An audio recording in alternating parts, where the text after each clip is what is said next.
Welcome to Your Anime Senpais. I'm Richard, and today I'm going to be watching and reacting to Higurashi, When They Cry, GOU, Episode 3. So, yeah, we have a new title now. The staff has revealed that this is not a reboot. This is, in fact, a sequel, but they do assure people that newcomers can also enjoy this as well. So, and honestly, if the theories that I've been reading and hearing are even a little bit true, I think I can understand why, but I'll leave that for the outro. And in the meantime, we'll just talk about this last episode here. So the last episode started us off with an older Rika. She wakes up in this kind of mysterious place that new people won't know what that is, or at least I'm assuming they won't. But of course, those of us who have followed Higurashi kind of know what that is. But anyway, she wakes up and she sees Hanyu, who is in kind of like a spiritual form. I believe Hanyu mentioned that she's not complete or something along those lines. And Rika, is just like, I've done this for hundreds of years. Why am I back here again? And of course, Hanyu can't really answer her because, she's not complete yet. So, regardless though, Rika, she's just like, okay, well, whatever. You know what? I already know all the answers from Higurashi. I can just do this and carry on with this, and I know who killed me, so I pretty much know what to do. But I get the feeling that things won't go quite as easily as she might think. But regardless, so we kind of transition from that series back to the scene that we left off in episode 1, where we see Rena. She's got her cleaver in hand. She's kind of standing over Keiichi while he's kind of distracted, and she's about ready to strike him, but he notices her at the last second, and they both kind of jump. And Rena, she's kind of interesting because she's kind of playing it off like, oh, you startled me or whatever, but I don't know, it's almost like she's got multiple personalities or something, because in one instance she's like bubbly and happy, but in another instance she's like kind of scary. So, for those of us that have watched this series previously, I mean, it's kind of par for the course at this point. But in any case, so they kind of move on from there. We kind of get back into the sort of like happy-go-lucky times. We see the main characters participate in a game of zombie tag, and it's all well, good and fun and everything. And we kind of move on to the festival, where we see a very lovely animation with Rika doing her dance, and we kind of end with the photographer guy. I forgot his name offhand, but we leave off with him talking to a mysterious blonde woman that some of us may know and some of us may not. But regardless, that's kind of where we're ended off at. So let's see where this episode takes us.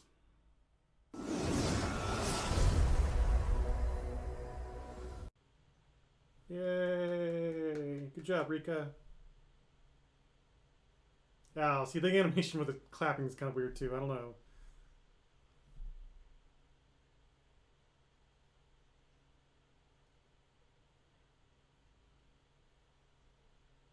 Oh yeah, where they? I don't know. That just seems kind of wasteful, and seems like you're polluting the river. I don't know. Maybe I'm just being picky.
Oh, hey.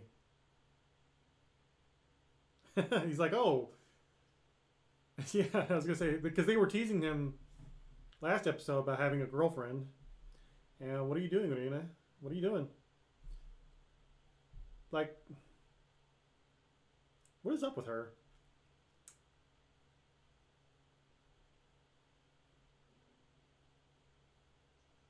Oh, yeah.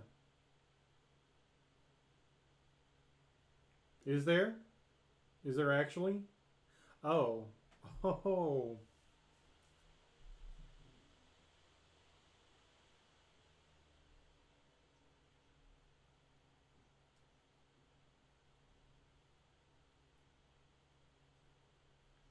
Yeah. That's not weird. I don't care. I'd still be like, excuse me?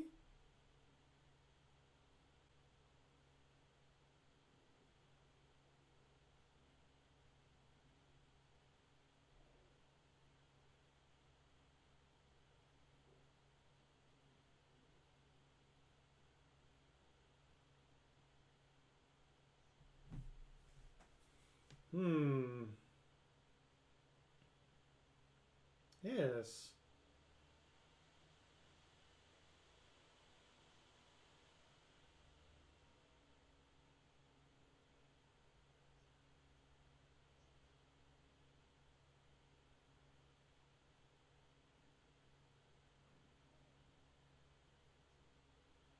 I am asking the questions here.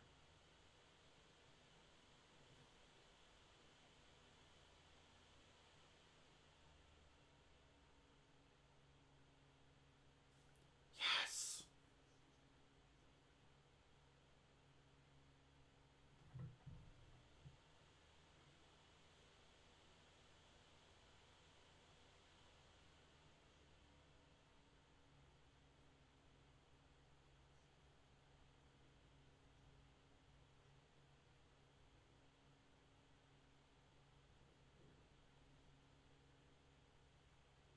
Ah, yeah.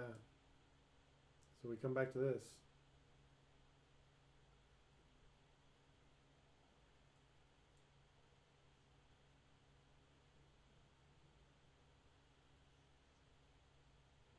Kept thinking it was longer than that, but hmm.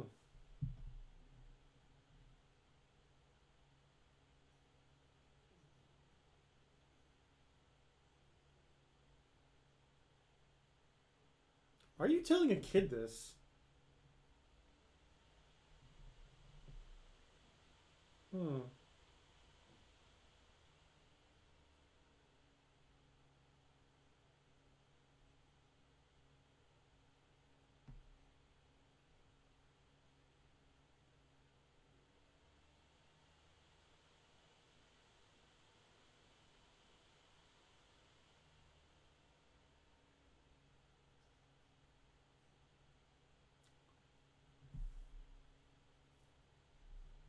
Hmm.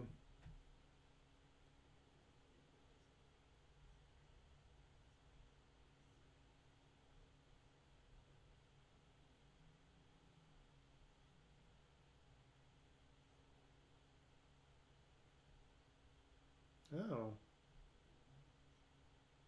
Did somebody die this year?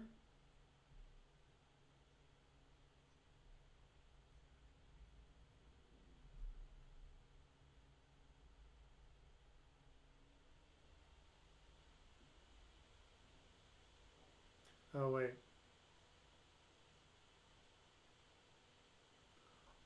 Oh, no. Oh, no. They were actually really quick, though. Like, I figured the police would have waited like a week or so. Yeah, they could have just be. Oh. Hmm. Even still, that's still really quick. Hmm. Unless because of these incidents that they were already prepared for something to happen. So I guess that makes sense.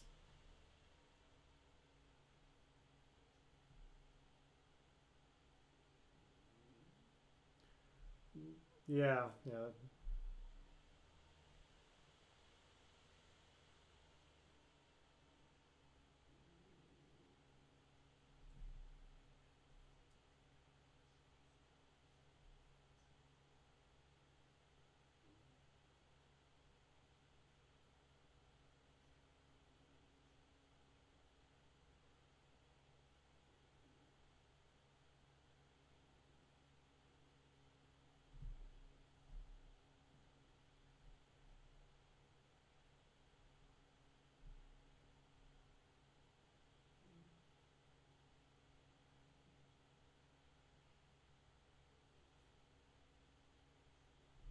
I mean, you're like right in front of the freaking school, so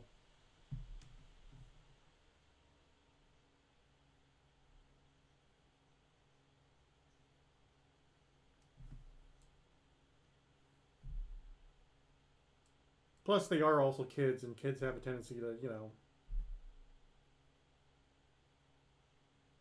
but you're like right there, dude.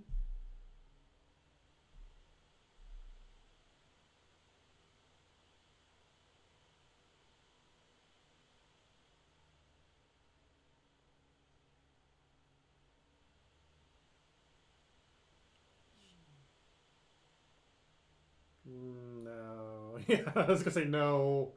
No. Oishi. Better than whatever the other name was.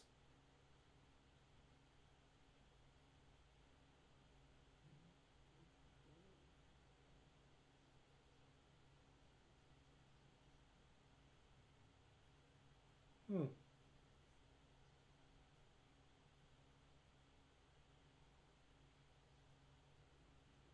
Oh, ha!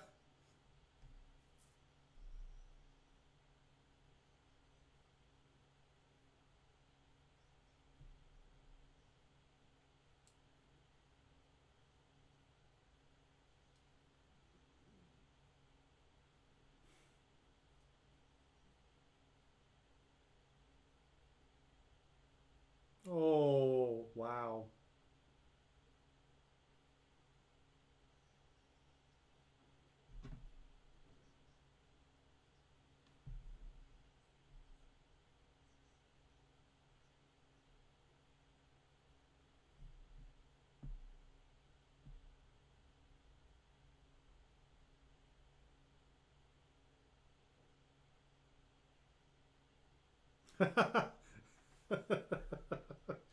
uh,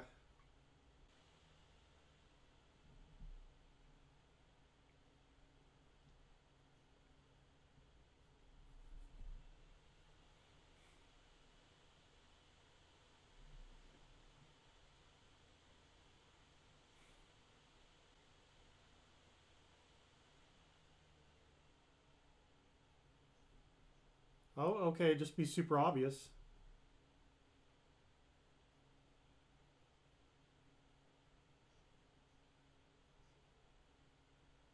Uh oh. Uh oh. Oh.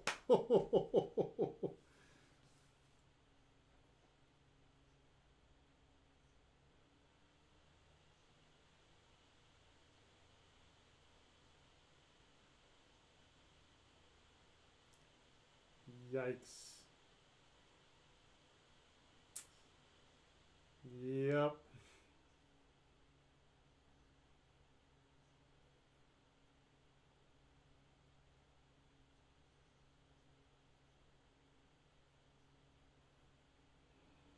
Oh no.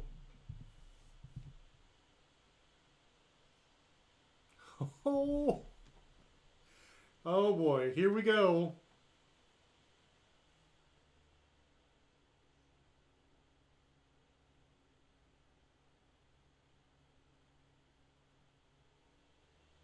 Oh wow.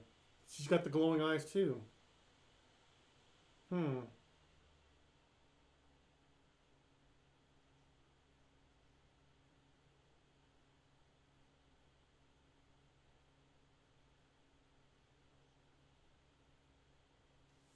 Hmm.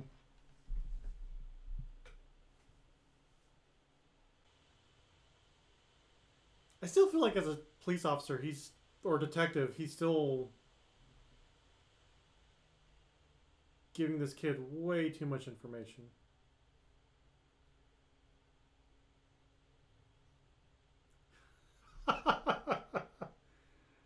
Oh no! Oh no! Oh. Oh, she's here right now. Oh no! Oh no! Oh boy.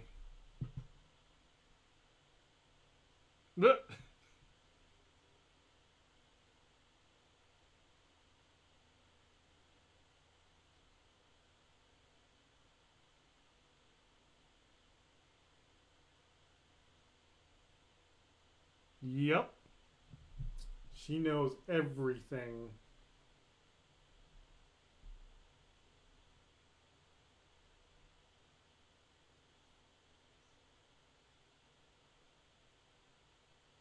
And yeah, you had your back to the. Of course.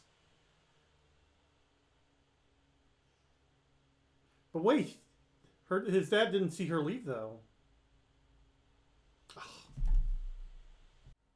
All right, so that's the end of episode 3.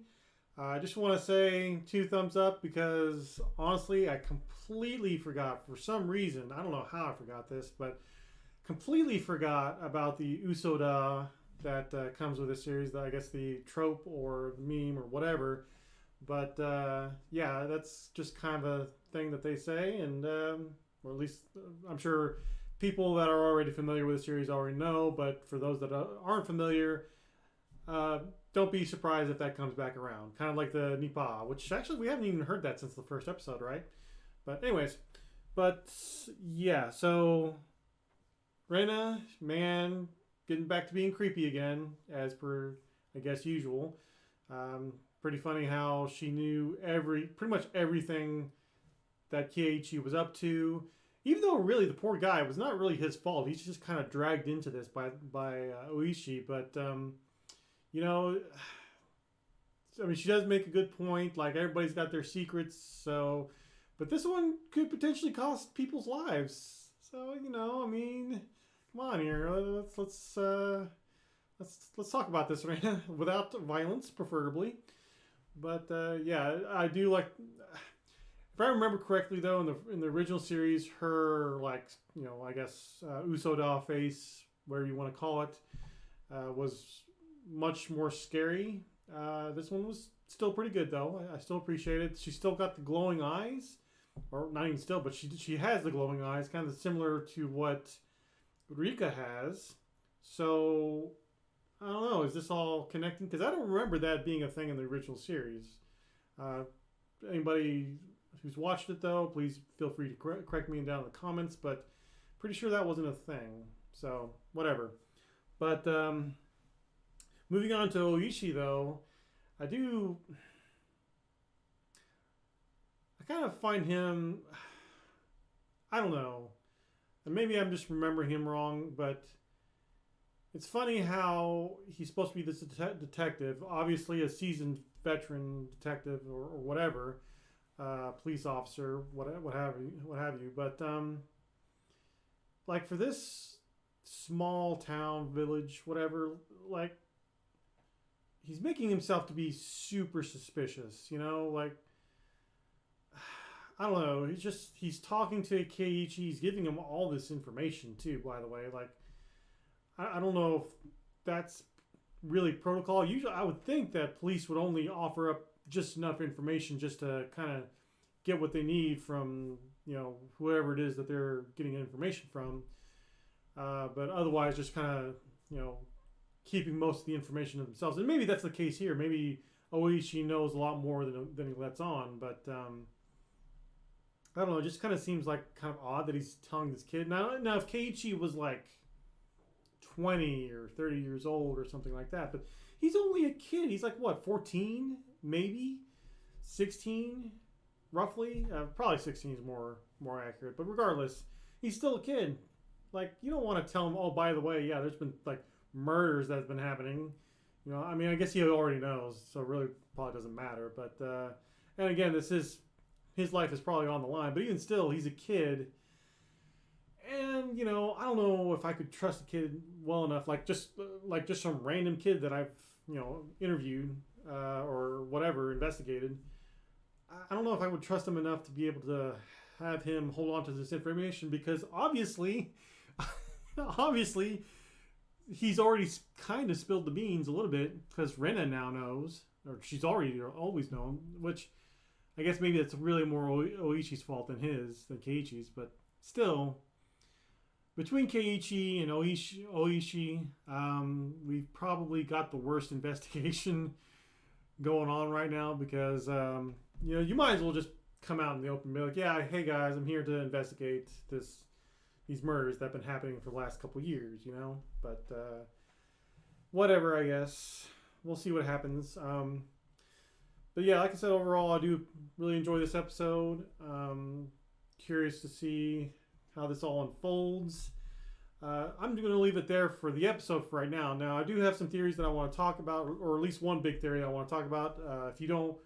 For those of you that are new, or for those of you that already know, not interested, don't want to hear it, by all means, go ahead and stop here. Be sure to like and subscribe, of course, and be sure to check out our Patreon, which will have our full episode up there, as well as the full episodes of the previous 2 episodes up there as well. But regardless, so for those of you that are sticking around for the theory, or theories maybe, I do know there's one theory that I want to talk about, which is, of course, the connection to Umineko. And really, so I know a lot of people were upset, well, a few people, vocal people that I've seen were upset about the fact that this was announced as a reboot, but then second episode came out and was announced as actually a sequel. And I can see why they would be upset because, I remember one reason was the fact that, all these new people, they're going to see this scene at the beginning of episode 2 and they're going to be super confused. But honestly, the newer people they don't have any context to any of this, and I'm assuming, by the end of the series, that whole scene is going to be explained. New people, I mean, I'm sure they'll be confused for a little bit, but eventually I'm sure that'll all be explained, and the new people will figure out what's going on. But the reason why I think it'll also be okay is because I feel like this series is going to be more than just a reboot, more than just a sequel. I feel like this, cross my fingers, hopefully this will lead into a Umineko remake, an actual, because we had the actual anime series that I think that came out in 2000, I want to say 2009, maybe 2010. And of course, a lot of people were upset about that series because, if I remember correctly, they adapted episodes from the visual novel, episodes 1 through 4, which is the question arc. And at that time, back in 2009, 2010, the visual novels, I believe, were only up to episodes 6 or potentially 7. So there was a lot of things that was left out from the anime, or a lot of things that the anime left out from the visual novels that come into play later on in the last couple of episodes of the visual novels. So a lot of people were upset about that. I wasn't so upset about it just because of the fact that at that time I'd only just watched the anime, and I would only watch the anime because I was a fan of Higurashi. So I knew it was made by the same person or made by the same studio as well. So I wasn't really too upset with that. And honestly, I still haven't finished the visual novels. I've only gotten up to episode 6, I think. So that's as far as I went. I've got all the episodes now, and I can just watch them at my leisure. But in any case, though, yeah, I do feel like hopefully we'll witness the birth of, and forgive me for butchering her name, Berkanzel, who, I don't know if it's ever been confirmed. I think initially the author said that Berkanzel and Rika weren't the same person, but then I've heard so many different things since then that maybe he went back and said that she was or whatever. But assuming that it is the case that Rika and Berkenzel are the same person, I'm hoping this series, at the end of this series, because I think it was only 24 episodes, at the end of this series we'll see her becoming Berkenzel and maybe leading into a new Umineko anime. Fingers crossed. I know there's been a few vocal people that are hoping for the same thing, and if they do it right, then fantastic. Hey, great. They have access to all the information now. My only concern would be, Umineko. There was a lot of details, a lot of dialogue that I saw. So I don't know how well that they will be able to balance it out. Of course, I don't know about Higurashi because I've never read Higurashi, read the source material from Higurashi. So that could also be very dialogue heavy too, and maybe there was a lot of details missed out in the original series that was key later on for the story that the visual novel told. I don't know, but still though, I do that is kind of my ultimate hope, is that at the very end of this series we'll have an announcement for Umineko. And if this studio, I feel like this series is a test bed. Like if this studio does well enough, and if fans enjoy this series well enough, and if the interest is there for an Umineko series, that maybe we'll get that. Again, really, I guess it really just depends on how this series does. So, a lot of potential things are writing on this series, but on Higurashi GO or GOU, whatever. So, fingers crossed. Hopefully, things go well for this series. Not even just for Umineko, but hopefully just for this series too, because maybe that'll potentially raise interest for new people to go back and watch the original series or two series and the OVAs and whatnot. So, we'll see. But that's it for the theories for now. We'll see what happens as the series goes on. But for those of you that stuck around, thank you again. Be sure to like and subscribe, of course. And as I said, there should be all 3 episodes of Higurashi should be up there by now on Patreon. So be sure to check that out. And also, I forgot my question. Do you guys prefer to call him Oishi or Kura-chan? Let us know down in the comments below. And of course, we'll see you guys next episode.